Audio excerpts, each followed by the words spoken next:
Welcome to Prajakugu. In this video, we are going to talk about the banking charges in India at present. Please watch this video till the end for some interesting facts on banking. The bank customers have a notion that they are the ones giving business to the bank, and so the bank should thank them for it. But in reality, it's different. The bank charges for their services to recover its costs. The Finance Ministry statement said that there has been no increase in service charges by any public sector bank. The Bank of Baroda decided to withdraw changes made regarding the number of free cash deposit transactions in a bank account per month.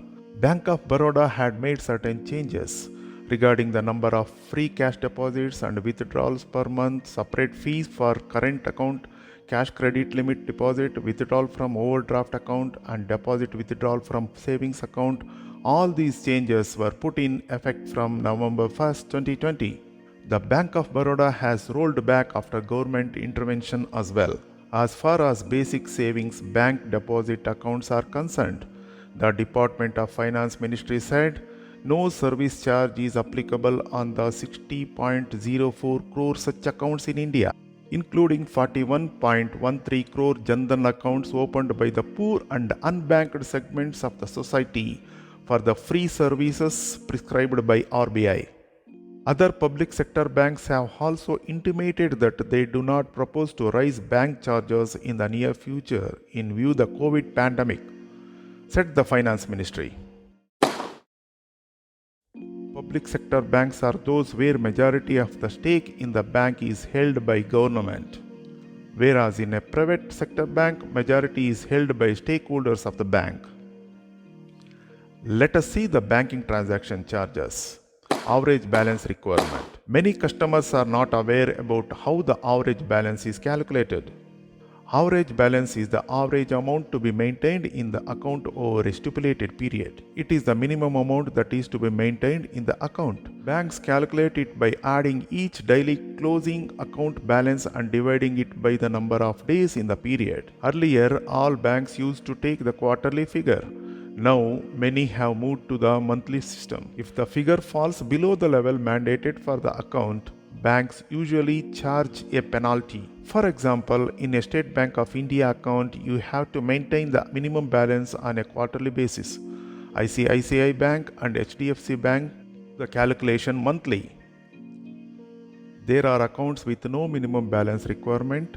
For example, a salary account. It is opened by an organization with the purpose of crediting the salary to the employee. The salary account is a type of savings account where employee's salary gets credited.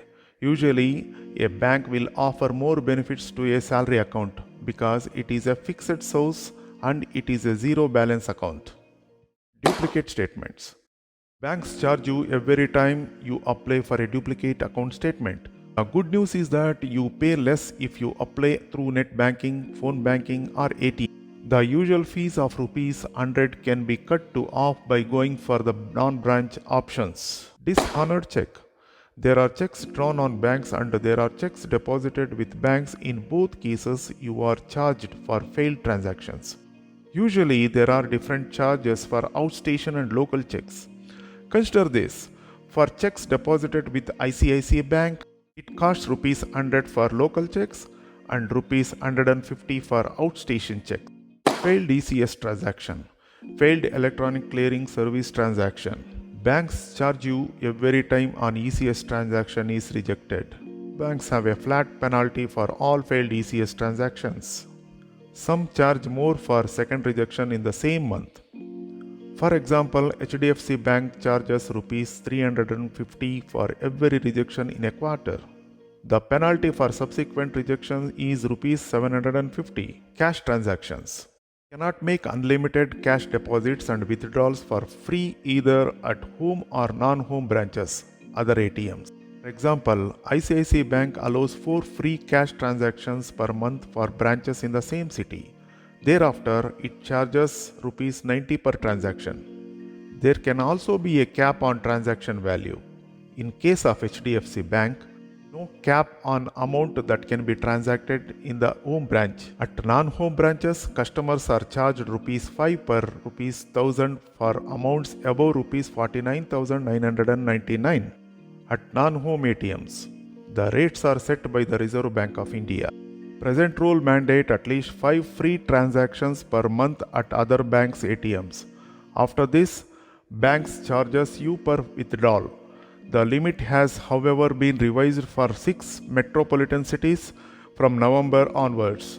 There will be a limit of only 3 transactions per month from ATM of other bank and 5 from the same bank. Debit card fees. We have to pay rupees 100 to 500 a year for our debit card. If the card is lost or damaged, the bank will charge you for issuing a new one. NEFT and RTGS. National Electronic Fund Transfer or NEFT is a payment system for one-to-one fund transfer. The processing charges are mandated by the RBI. For transaction up to rupees 10,000, there is a standard charge of rupees 2 rupees 50 paise. Between rupees 10,001 and rupees 1 lakh, it is rupees 5. Between rupees 1 and rupees 2 lakh, it is rupees 15, while above rupees 2 lakh, it is rupees 25. Real-time gross settlement or RTGS transfers funds in real time on an order-by-order basis. For transferring rupees 2 to 5 lakh, the fees is rupees 25, and for above rupees 5 lakh, it is rupees 50. International transactions. International transactions cost 3 to 4% more because of the currency conversion charge. If we make payment abroad through debit or credit card, a charge of 4% is added to the exchange rate. Surcharge at petrol pumps. Whenever we swipe our card at a petrol pump, certain amount of surcharge to be paid.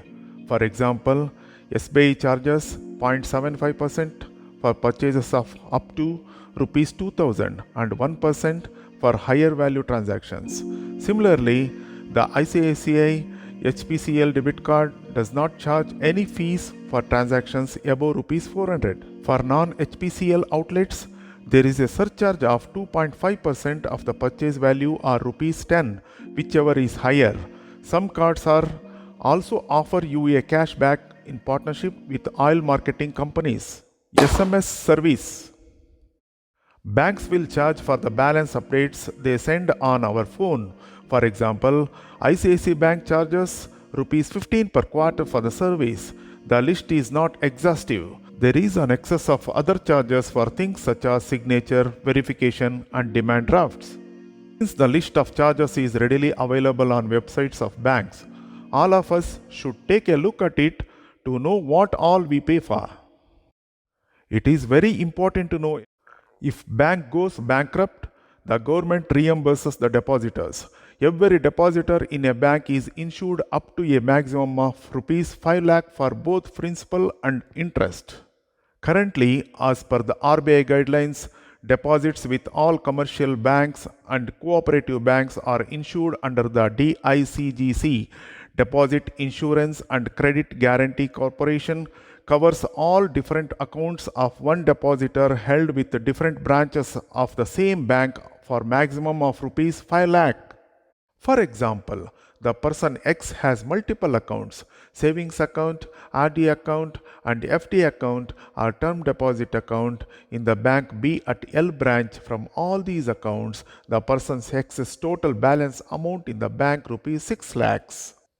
Similarly, the same person X has multiple accounts, current account, PPF account, and FD or term deposit account in the same B bank at M branch in a different place.